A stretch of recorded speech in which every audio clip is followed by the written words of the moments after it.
ముఖ్యమంత్రి నారా చంద్రబాబు నాయుడు అధ్యక్షతన 58వ CRDA authority సమావేశమైంది. రాజధానిలో మౌలిక సదుపాయాల కల్పనే ధ్యేయంగా సాగిన ఈ భేటీలో బ్యాంకులు మరియు బీజేపీ కార్యాలయానికి సంబంధించిన స్థల కేటాయింపులకు అథారిటీ పూర్తిస్థాయిలో ఆమోదం తెలిపింది. అమరావతిని ప్రపంచ స్థాయి నగరంగా తీర్చిదిద్దే క్రమంలో భాగంగా గ్రీన్ అండ్ బ్లూ డిజైన్లపై సీఎం అధికారులకు కీలక సూచనలు చేశారు. అమరావతి రాజధాని అభివృద్ధిపై ఆంధ్రప్రదేశ్ ప్రభుత్వం కీలక అడుగులు వేస్తోంది. ముఖ్యమంత్రి నారా చంద్రబాబు నాయుడు అధ్యక్షతన ఉండవల్లిలోని నివాసంలో 58వ ఏపీ సిఆర్డీఏ అథారిటీ సమావేశం జరిగింది. ఈ సమావేశంలో రాజధాని పనుల పురోగతిని సమీక్షించడంతో పాటు పలు కీలక నిర్ణయాలకు ఆమోదం తెలియజేశారు. రాజధానిలో బ్యాంకులు మరియు బీజేపీ కార్యాలయ నిర్మాణానికి అవసరమైన స్థల కేటాయింపులకు అథారిటీ ఆమోదం తెలిపింది. గతంలో భూములు పొందిన సంస్థల నిర్మాణ పనులు, వాటి ప్రస్తుత స్థితిగతులపై కూడా అధికారులు చర్చించారు. హైకోర్టు మరియు అసెంబ్లీకి సంబంధించిన ఎంవీపీ పనులకు సిఆర్డీఏ అనుమతి ఇచ్చింది. అలాగే ఏజీఐసీఎల్ సంస్థకు పనుల బదిలీ అంశంపై కూడా సానుకూల నిర్ణయం తీసుకున్నారు. అమరావతిలో రహదారులు, డ్రైనేజీ వ్యవస్థలతో పాటు అత్యంత ప్రతిష్టాత్మకమైన గ్రీన్ అండ్ బ్లూ డిజైన్ల గురించి ఈ భేటీలో చర్చించారు. రాజధానిలో ఏర్పాటు చేసే పార్కుల విషయంలో రాజీ పడకూడదని, ఇతర దేశాల్లో ఉన్న అత్యుత్తమ పార్కులపై అధ్యయనం చేయాలని అమరావతి డెవలప్మెంట్ కార్పొరేషన్ అధికారులను ముఖ్యమంత్రి ఆదేశించారు. ఈ సమావేశంలో కేబినెట్ సబ్ కమిటీ చేసిన పలు సిఫార్సులకు కూడా సిఆర్డీఏ గ్రీన్ సిగ్నల్ ఇచ్చింది. అసెంబ్లీకి సంబంధించి ఎంఈపీ వర్క్స్ అంటే అంతకుముందు అసెంబ్లీకి, హైకోర్టుకి స్ట్రక్చర్కి టెండర్ పిలిచి ఎంతో వేగవంతంగా వర్క్ జరుగుతుంది. దాంతో యాక్చువల్గా ఎంఈపీ వర్క్స్ అయినటువంటి ప్లంబర్ కావచ్చు, ఎలక్ట్రికల్ కావచ్చు, లిఫ్ట్ కావచ్చు, వాటికి సంబంధించిన హైకోర్టు అండ్ అసెంబ్లీ రెండింటికి సంబంధించి ఈరోజు అథారిటీ యాక్చువల్గా ఈరోజు అప్రూవల్ చేయడం జరిగింది. ఇది కాకుండా గ్రీనరీ విషయం డిస్కస్ చేశారు. అంటే అమరావతి క్యాపిటల్ సిటీలో రోడ్డు, డ్రైన్స్, అధికార భవనాలు, అడ్మినిస్ట్రేషన్ జరుగుతున్నాయి ఎంతో వేగవంతంగా. నెక్స్ట్ స్టేజ్ దీని యొక్క green and blue city 30% area green and blue పెట్టాం కాబట్టి దీనికి గ్రీన్ అండ్ బ్లూ చేయటం కోసంగా ఏడీసీఎల్కి ఇన్స్ట్రక్షన్స్ ఇచ్చారు. అంతకుముందు ఒక డిజైన్ చేసుకురామని, దాని మీద వాళ్ళు రకరకాల డిజైన్లు చేసుకొచ్చారు. అయితే ముఖ్యమంత్రి గారు మళ్ళీ వాళ్ళకి కొన్ని సజెషన్స్ ఇచ్చారు.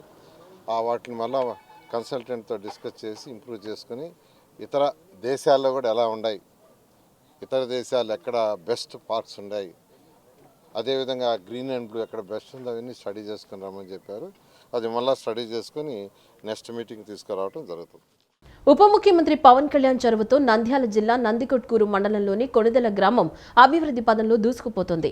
గ్రామాభివృద్ధి కోసం పవన్ కళ్యాణ్ సొంతంగా 50 లక్షల విరాళం ప్రకటించగా ఆ నిధులతో నిర్మించిన 90,000 లీటర్ల సామర్థ్యం గల ఓవర్ హెడ్ ట్యాంక్ పనులు వేసవికి ముందే పూర్తయ్యాయి. వీటితో పాటు 19 ఏళ్ల నిర్మాణం, గోకులాలు, రైతుల కోసం ఫీడర్ ఛానల్స్, కాలువల పునరుద్ధరణ వంటి పనులతో కొణిదెల గ్రామం సర్వతోముఖాభివృద్ధి సాధిస్తోంది. ఉప ముఖ్యమంత్రి పవన్ కళ్యాణ్ చొరవతో నంద్యాల జిల్లా నందికొట్కూరు మండలంలోని కొణిదెల గ్రామం అభివృద్ధి పథంలో దూసుకుపోతోంది. గత ఎన్నికల సమయంలో ఇచ్చిన హామీ మేరకు తన ఇంటి పేరున్న ఈ గ్రామాన్ని ఆయన దత్తత తీసుకున్నారు. గ్రామాభివృద్ధి కోసం పవన్ కళ్యాణ్ సొంతంగా 50 లక్షల రూపాయల విరాళం ప్రకటించగా ఆ నిధులతో నిర్మించిన 90,000 లీటర్ల సామర్థ్యం గల ఓవర్ హెడ్ ట్యాంక్ పనులు వేసవికి ముందే పూర్తయ్యాయి. దీనివల్ల సుమారు 2,000 మందికి తాగునీటి సౌకర్యం కలగనుంది. సకాలంలో పనులు పూర్తి చేసిన అధికారులను ఆయన అభినందించారు. కేవలం సొంత విరాళమే కాకుండా ప్రభుత్వ పథకాల ద్వారా సుమారు 6 కోట్ల రూపాయల నిధులను ఈ గ్రామానికి పవన్ కళ్యాణ్ మంజూరు చేయించారు. పల్లె పండుగ 1.0, 2.0 పథకాల కింద అంతర్గత సీసీ రోడ్లు, డ్రైన్ల నిర్మాణం వేగంగా జరుగుతోంది. గ్రామీణ రహదారుల అభివృద్ధిలో భాగంగా జిల్లా పరిషత్ స్కూల్ నుండి లక్ష్మాపురం వరకు 5 కిలోమీటర్ల బీటీ రోడ్డు కోసం 4 కోట్ల రూపాయలు వెచ్చించారు. వీటితో పాటు 19 ఇళ్ల నిర్మాణం, గోకులాలు, రైతుల కోసం ఫీడర్ ఛానల్స్, కాలువల పునరుద్ధరణ వంటి పనులతో కొణిదెల గ్రామం సర్వతోముఖాభివృద్ధి సాధిస్తోంది. ఎమ్మెల్యే గారు చెప్పినట్టు, ఇందాక నందికొట్కూరు ఎమ్మెల్యే గారు చెప్పినట్టుగా ఇక్కడ వేదిక పైన అందరికీ కూడా ఆ కొణిదెల గ్రామంతో చాలా కనెక్ట్ ఉంది. ఒకప్పుడు నేను దాన్ని దత్తత తీసుకుంటానని చెప్పాను. అక్కడ ఏం అవసరం అయితే నా ట్రస్ట్ ద్వారా నిధులు మీకు ఒక 50 లక్షల రూపాయలు పనులు నేను చేసి పెడతాను. అలా కాకుండా మిగతా పథకాల ద్వారా ఏవైతే ఉన్నాయో అది కూడా నేను ఉన్నతాధికారులతో మాట్లాడి మీకు ఏమైతే అవసరమో మనకి కొణిదెల గ్రామాలు, నాకు అలా చెప్పి అది ఒకటి ప్రత్యేకమని కాదు, మన గ్రామాలన్నీ ప్రతిదీ పేరు పేరున నాకు చాలా చాలా ఇష్టం, నాకు అన్ని గౌరవిస్తాను. ప్రత్యేకించి ఆ రోజు అడిగారు కాబట్టి నాకు దాని మీద గౌరవంతో కొణిదెల గ్రామానికి నేను వచ్చి నేను మీకు ఏమేం కళ్ళు కావాలో గౌరవ శాసనసభ్యులు కూడా తెలియజేసి నేను ఆ పనులు చేసి నేను ఇప్పుడు ఆలూరుకి ఎలాగ వస్తానో ఒక రోజున అలాగే కొందల గ్రామానికి కూడా వస్తాను. సార్వత్రిక ఎన్నికల్లో 100% స్ట్రైక్ రేట్లో దేశ రాజకీయాల్లో పవన్ కళ్యాణ్ చరిత్ర సృష్టించారని, ఇదే స్ఫూర్తితో రానున్న స్థానిక సంస్థల ఎన్నికల్లో జనసేన సత్తా చాటాలని మచిలీపట్నం ఎంపీ వల్లభనేని బాలశౌరి తెలిపారు. జనసేన పార్టీ సభ్యత్వ నమోదులో అందరూ పాల్గొని గతంలో కంటే రెట్టింపు చేయాలని కోరారు. కృష్ణా జిల్లా హనుమాన్ జంక్షన్ లో జనసేన పార్టీ సభ్యత్వ నమోదు కార్యక్రమం నిర్వహించారు. ఈ కార్యక్రమానికి ముఖ్య అతిథిగా మచిలీపట్నం ఎంపీ వల్లభనేని బాలశౌరి హాజరయ్యారు. పార్టీ శ్రేణులు ఏర్పాటు చేసిన బైక్ ర్యాలీలో పాల్గొని స్వయంగా ద్విచక్ర వాహనం నడుపుతూ కార్యకర్తల మధ్యకి వచ్చిన ఎంపీ వారిలో ఉత్సాహాన్ని నింపారు. గన్నవరం నియోజకవర్గ వ్యాప్తంగా దాదాపు 200 మంది నియోజకవర్గ జనసేన పార్టీ ఇన్ఛార్జ్ చలమలశెట్టి రమేష్ ఆధ్వర్యంలో పార్టీలో చేరారు. వీరికి బాలశౌరి, కృష్ణ, ఎన్టీఆర్ జిల్లాల పార్టీ అధ్యక్షులు బండ్రెడ్డి రామకృష్ణ, సామినేని ఉదయభాను కండువాలు కప్పి పార్టీలోకి ఆహ్వానించారు. పెద్ద సంఖ్యలో జన సైనికులు, వీర మహిళలు తరలివచ్చారు. అంతకుముందు ఆరుగొలనులో వంగవీటి రంగ విగ్రహాన్ని ఆవిష్కరించారు. అనంతరం మాట్లాడుతూ సార్వత్రిక ఎన్నికల్లో 100% స్ట్రైక్ రేట్లో దేశ రాజకీయాల్లో పవన్ కళ్యాణ్ చరిత్ర సృష్టించారని, ఇదే స్ఫూర్తితో రానున్న స్థానిక సంస్థ ఎన్నికల్లో జనసేన సత్తా చాటాలని సూచించారు. జనసేన పార్టీ సభ్యత్వ నమోదులో అందరూ పాల్గొని గతంలో కంటే రెట్టింపు చేయాలని కోరారు. మచిలీపట్నం పోర్ట్, పోలవరం ప్రాజెక్టు రాజధాని నిర్మాణ పనులు శరవేగంగా జరుగుతున్నాయని వెల్లడించారు. పోర్టుకు అనుసంధానంగా ఉన్న జాతీయ రహదారులు, రైల్వే లైన్లు అభివృద్ధిపై దృష్టి సారించామని, రాబోయే రోజుల్లో పోర్టుతో ఉద్యోగ ఉపాధి అవకాశాలు గణనీయంగా పెరుగుతాయని బాలశౌరి పేర్కొన్నారు. సంబంధించి ప్రతి నియోజకవర్గంలో ఒక పార్లమెంటు సభ్యుడిగా నేను, అలాగే జిల్లా ప్రెసిడెంట్గా రామకృష్ణ గారు అందరం కలిసి దీన్ని ముమ్మరం చేసి పవన్ కళ్యాణ్ గారి యొక్క ఆలోచన మేరకు ఈ సభ్యత్వ నమోదాన్ని బ్రహ్మాండంగా నమోదు చేయడానికి మా వంతు ప్రయత్నం చేస్తాం. సార్, గన్నవరం నియోజకవర్గంలో టీడీపీ పార్టీకి మనకి విభేదాలు ఉన్నాయని చెప్పి గట్టిగా ఆరోపణలు వినిపిస్తున్నాయి. ఏ కార్యక్రమం చేసినా ఇండివిజువల్గా చేస్తున్నారు, కానీ మీరు కానీ వారు కానీ కలిసి ఉన్న మాకు యాజ్ ఏ పార్లమెంటు సభ్యుడిగా మాకు ఎవ్వరితోటి విభేదాలు లేవు. నేను అందరితోటి కలిసి ప్రోగ్రాంలు చేసుకుంటాను. ఇది ఈరోజు జరిగినటువంటి కార్యక్రమం మాది జనసేన పార్టీకి సంబంధించినటువంటి కార్యక్రమం. ప్రభుత్వ కార్యక్రమాలు కానీ, డెవలప్మెంట్ యాక్టివిటీస్ కానీ ఏదున్నా స్థానిక శాసనసభ్యులు కలిసే పనిచేస్తాం. వెంకట్రావు గారిని కలిసే పనిచేస్తాం. మాకు ఎలాంటి విభేదాలు లేవు. నా నియోజకవర్గంలో ఉన్నటువంటి 7 శాసనసభ్యులతో కలిసి అన్ని అభివృద్ధి కార్యక్రమాలు చేస్తాం. అనేక రకాలుగా ఇవాళ మనకిచ్చే 20% తప్పకుండా మన ఎంపీ గారి నాయకత్వంలో, వారసుల గారి నాయకత్వంలో ఈ గన్నవరం నియోజకవర్గంలో అన్ని చోట్ల కూడా మనం దాదాపు మనకు వచ్చిన స్థానాల్లో తప్పకుండా గెలిచే పరిస్థితినే మనం నిలబెట్టాలి. జనసేన పార్టీ గెలుస్తుందంటే గెలవాలి. అక్కడ గెలిచేవాడే మనం పోటీ చేయాలి. సర్పంచ్గా పోటీ చేసిన, వార్డు మెంబర్గా పోటీ చేసిన, ఎంపీటీసీగా పోటీ చేసిన తప్పకుండా గెలిచే వాళ్ళు మన ప్రజల్లో బాగా పేరున్న వాళ్ళే మనం పోటీ చేసే విధంగా జనసేన పార్టీకి నిజంగా అన్ని రకాలుగా మరి మంచి గన్నవరం మాత్రం ఎప్పుడు నెంబర్ 2 స్థానంగా ఉంది. ఈసారి నెంబర్ 1 స్థానానికి మనందరం కలిసికట్టుగా పనిచేద్దాం.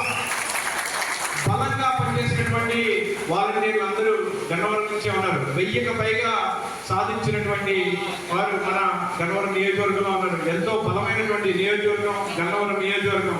ఖచ్చితంగా మనం బలంగా పనిచేద్దాం. అందరినీ కలుపుకుని కొత్త పాత తేడా లేకుండా అందరం కలుపుకుని ముందుకెళ్దాం.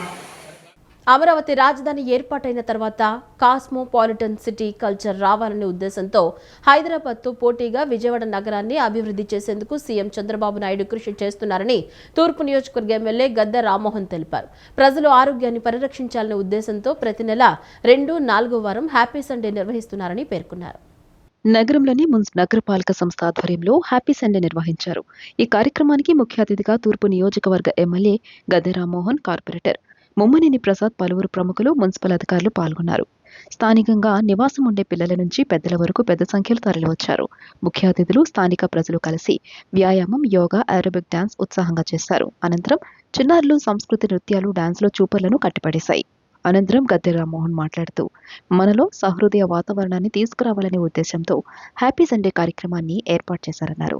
అమరావతి రాజధాని ఏర్పాటైన తర్వాత కాస్మోపాలిటన్ సిటీ కల్చర్ రావాలనే ఉద్దేశంతో హైదరాబాద్తో పోటీగా విజయవాడ నగరాన్ని అభివృద్ధి చేసేందుకు సీఎం చంద్రబాబు నాయుడు కృషి చేస్తున్నారని తూర్పు నియోజకవర్గ ఎమ్మెల్యే గద్దె రామ్మోహన్ తెలియజేశారు.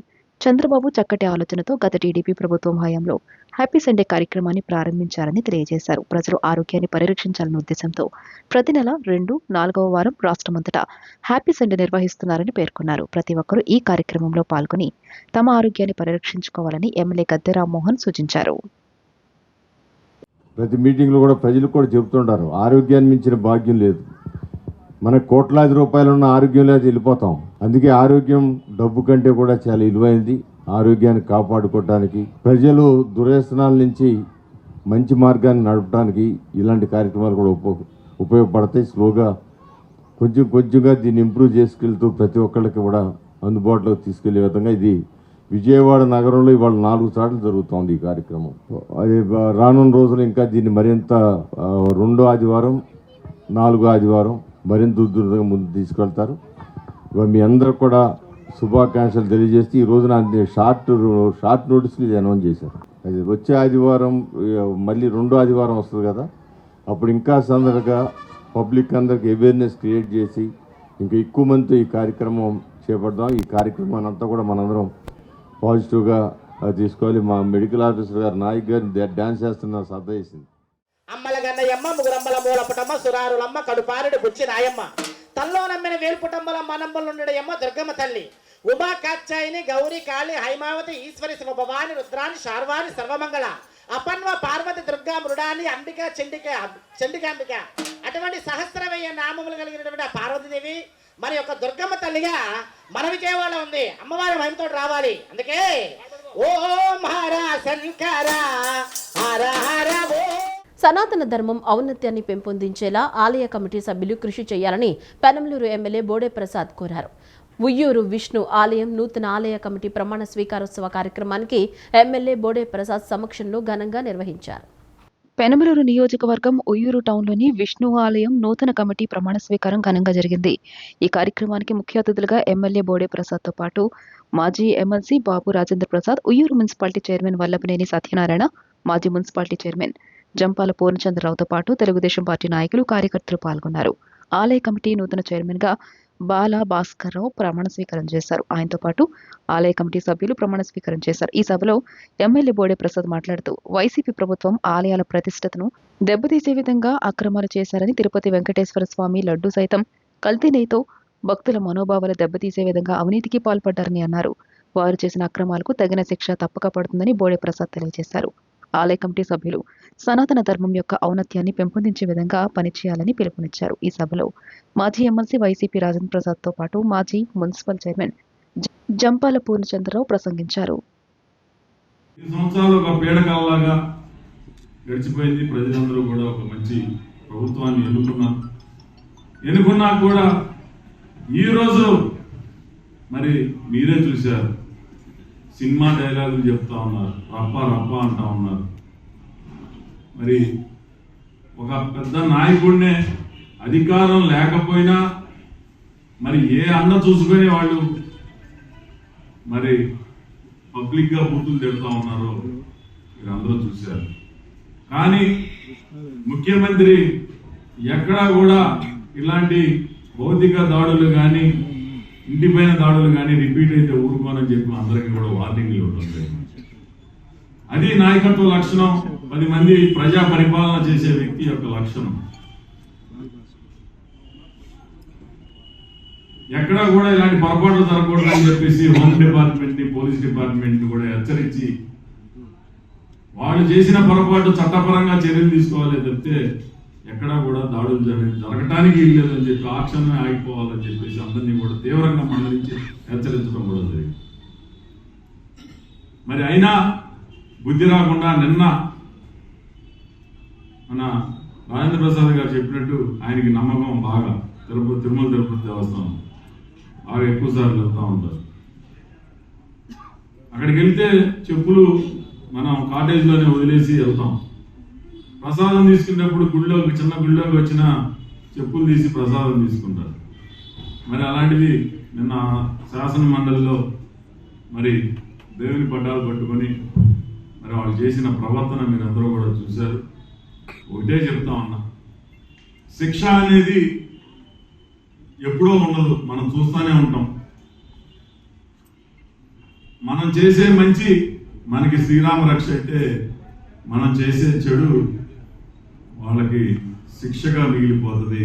మనం చూడస్తానే ఉంటాం, ఆ శిక్ష అనుభవిస్తూనే ఉంటారని ఈ సందర్భంగా తెలియజేస్తూ, ఈరోజు మరి బాలభాస్కర్ గారికి, కమిటీ సభ్యులకి, మీ అందరికీ కూడా నా యొక్క హృదయపూర్వక ఈ పదవి పొందినటువంటి ప్రతి ఒక్కరు కూడా ఈ యొక్క దేవస్థానాన్ని మంచి అభివృద్ధి చేసి, అలాగే వచ్చే భక్తులు కూడా మంచి అందుబాటులో ఉండే విధంగా మీరందరూ కూడా సహకరించి ఆ భగవంతుని ఆశీస్సులు మీరు అందరూ కూడా పొందాలని ఈ యొక్క ప్రమాణం చేసిన ప్రతి ఒక్క సభ్యుడికి, అలాగే చైర్మన్ గుడిగా బాలభాస్కర్ గారికి, మరి ఇక్కడ విచ్చేసినటువంటి ప్రతి ఒక్కరికి ఈ యొక్క వేణుగోపాల స్వామి ఆశీస్సులు అందించాలని మీ అందరికీ ఆ పేరు పేరున ధన్యవాదాలు. మనం ఎవరైనా ప్రసాదం ఇస్తేనే మనం అనుకోకుండా అనావశ్యంగానే చెప్పులు ఇచ్చిపెట్టి ఆ ప్రసాదం తీసుకుంటాం. కనుక ఈ విషయాలన్నింటినీ కూడా ప్రజల్లో తీసుకెళ్ళి చెప్పి, దేవుడి పట్ల కూడా ప్రజల పట్ల ఆయన ఎలా వ్యవహరించారు, జగన్మోహన్ రెడ్డి ఎలా రాక్షసత్వంగా వ్యవహరించారు అనేది ప్రజలకు అందరికీ తెలుసు. దేవుడి పట్ల కూడా ఆయన ఎలా రాక్షసంగా వ్యవహరిస్తున్నారు అనేది, దోపిడీ విధానాలతో వ్యవహరిస్తున్నారు అనేది ప్రజలకు మనం తెలియజేసి చైతన్యపరచాల్సిన అవసరం మన మీద ఉంది. అది ముఖ్యంగా ఇటువంటి గుడి కమిటీ, మన మాస్టరు, డైరెక్టర్స్ వీళ్ళందరూ కూడా అటువంటి ఆధ్యాత్మిక కార్యక్రమాలతో బట్టి ఇవి కూడా ప్రజలను చైతన్యపరచవలసిందిగా కోరుతూ, సామ్రాజ్యవాద దోపిడీదారులు నియంతృత్వ పోకడలను అడ్డుకునేందుకు వామపక్ష సాహిత్య ప్రపంచానికి చాలా అవసరమని పలువురు వక్తలు అభిప్రాయపడ్డారు. ప్రపంచవ్యాప్తంగా రెడ్ బుక్ను కోట్లాది మంది కొనుగోలు చేసి అభ్యుదయ భావజాలాన్ని పెంచుకోవాలని కోరారు. నగరంలోని గవర్నర్పేట లెనిన్ విగ్రహం వద్ద Visalaandhra publishing house, Prajasakti book house సంయుక్త ఆధ్వర్యంలో రెడ్ బుక్ డే కార్యక్రమాన్ని ఘనంగా నిర్వహించారు.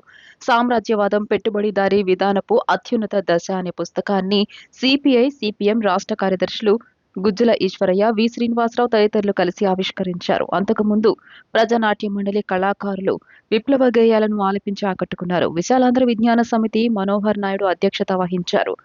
నేడు ప్రపంచవ్యాప్తంగా వామపక్ష అభ్యుదయవాదుల ఆధ్వర్యంలో రెడ్ బుక్ డే ఆవిష్కరణలు జరుగుతున్నాయన్నారు. కమ్యూనిజం ఉన్నతమైందని, లెనిన్ భావజాలు ఈ ప్రపంచానికి చాలా అవసరమని చెప్పారు. ప్రపంచవ్యాప్తంగా రెడ్ బుక్ ను కోట్లాది మంది కొనుగోలు చేసి అభ్యుదయ భావజాలాన్ని పెంచుకోవాలని కోరారు. సిపిఎం రాష్ట్ర కార్యదర్శి శ్రీనివాసరావు మాట్లాడుతూ, వామపక్ష సాహిత్యాన్ని ప్రజలకు అందించేందుకు విశాలాంధ్ర, ప్రజాశక్తి సంయుక్తంగా ముందుకు రావడం శుభపరిణామమన్నారు. 2020లో వామపక్ష ప్రచురణకర్తలు ఏకమై రెడ్ బుక్ ప్రచురణలో ప్రపంచానికి అందించారని గుర్తు చేశారు.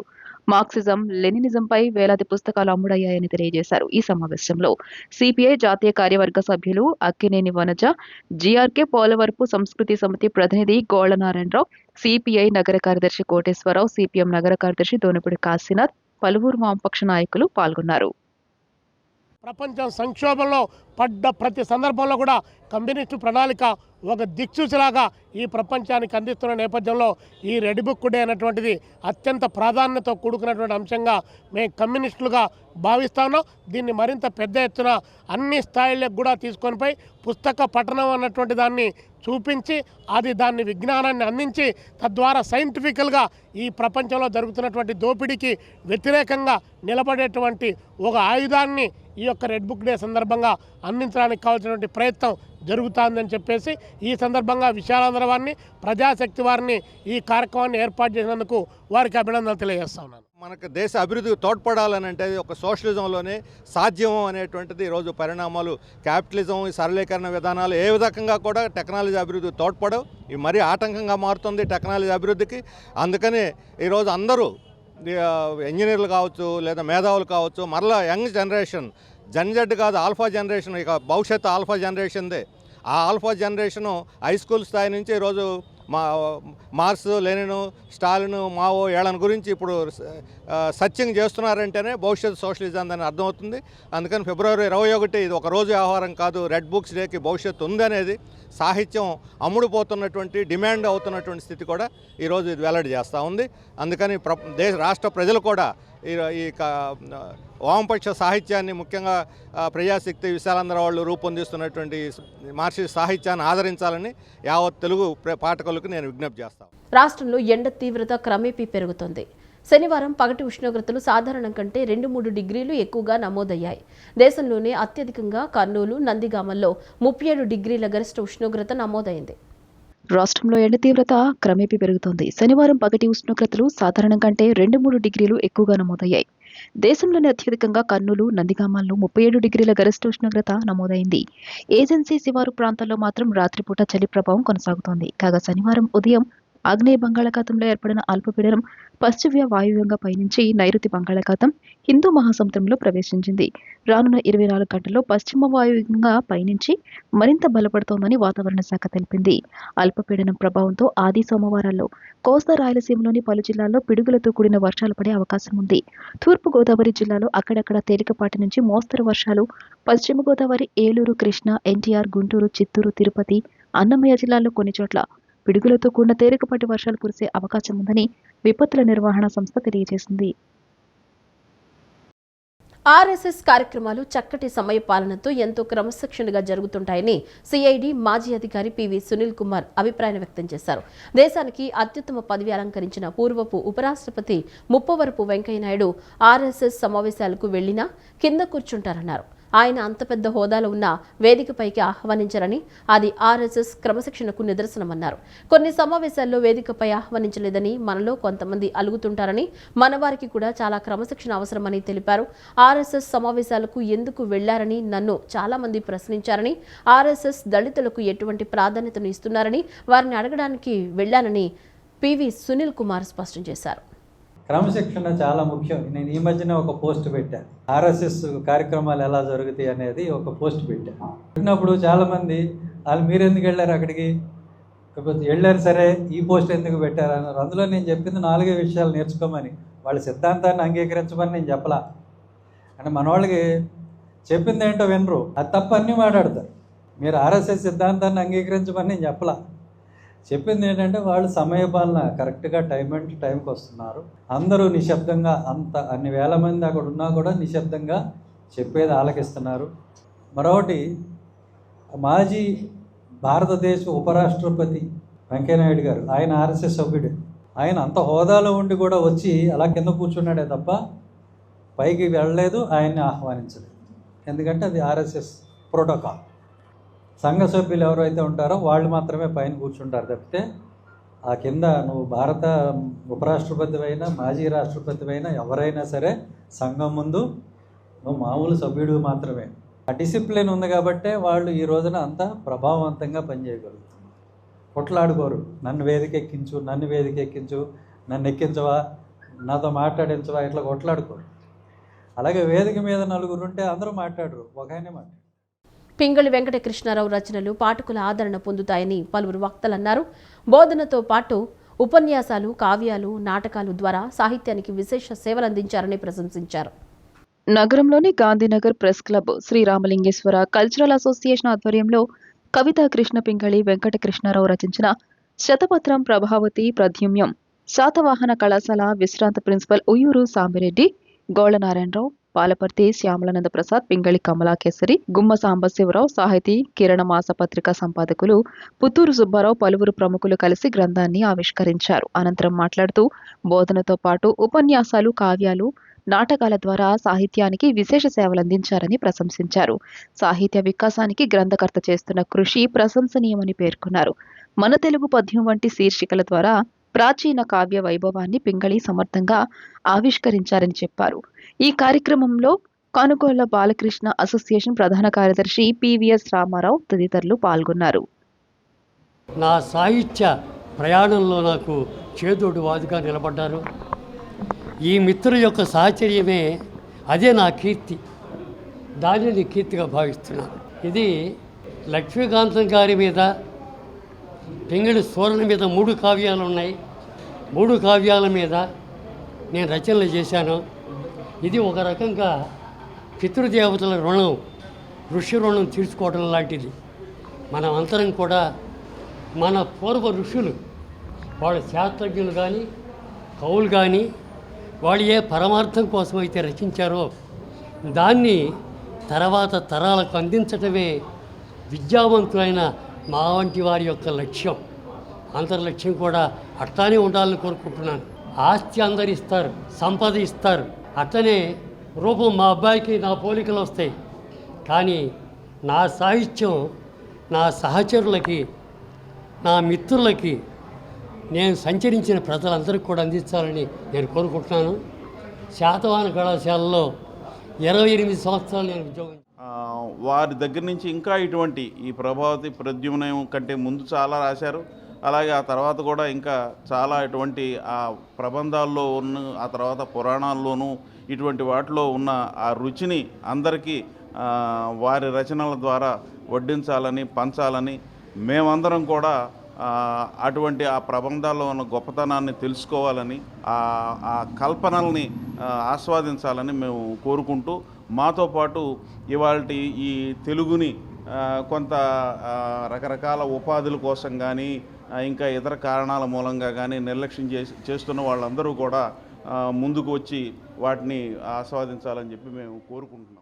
చిన్నారుల్లో ఎటువంటి బిడియం లేకుండా ధైర్యంగా పాఠశాలకు వెళ్లి చక్కటి ఆహ్లాదకరమైన వాతావరణంలో నాణ్యమైన విద్యాబోధన అందించాలనే లక్ష్యంగా రామవరపాడు పల్లవి కిడ్స్ స్కూల్ పనిచేస్తోందని రామవరపాడు గ్రామ సర్పంచ్ వరి శ్రీదేవి అన్నారు.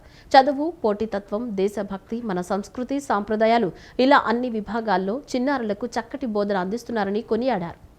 నగరంలోని పల్లవి కిడ్స్ ప్రథమ వార్షికోత్సవ వేడుకలు ఘనంగా నిర్వహించారు. ఈ కార్యక్రమానికి ముఖ్య అతిథులుగా రామవరపాడు గ్రామ sarpanch Vari Sridevi, Pallavi kids school academic head Madhu Praveen, school director Mohan Rao, principal Gurusai, Sarika పలువురు హాజరయ్యారు.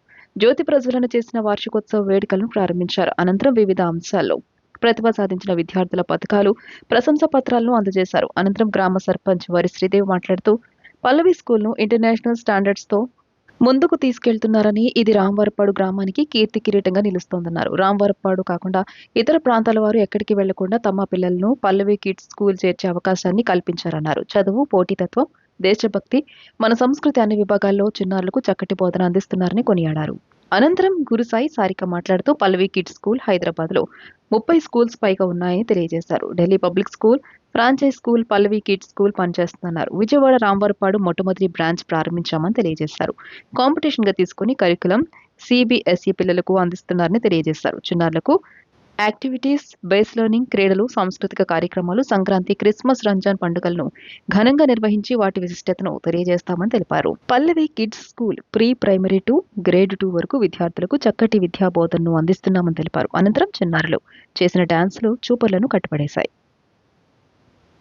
పిల్లలే కాకుండా ఇతర గ్రామాల పిల్లలు కూడా ఇంకెక్కడికి వెళ్ళనవసరం లేకుండా అన్ని స్టాండర్డ్స్, చదువు, పోటీతత్వం, ఎంటర్టైన్మెంట్ అండ్ దేశభక్తి, మన సంస్కృతి అన్ని ఛానల్స్లో కూడా పిల్లలకి చక్కటి శిక్షణను అందిస్తూ భవిష్యత్తుకి మా గ్రామానికి గర్వకారణంగా ఈ స్కూల్ నిలుస్తోందని చెప్పడానికి నాకు ఎటువంటి సందేహం లేదు.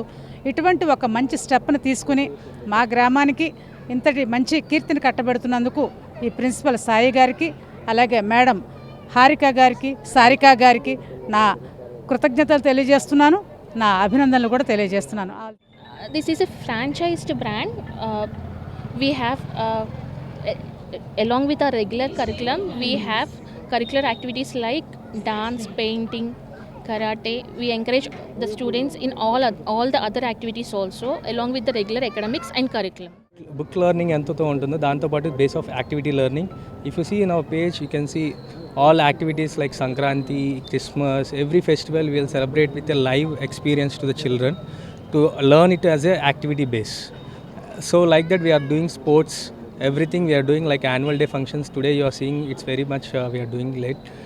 So thank you so much for coming here everyone, and thanks each parent and the guest who came, Sridevi Garu today and Mohan Raula from Hyderabad. So thank you so much everyone. ఈ వార్తలు ఇంతటితో సమాప్తం. నమస్కారం.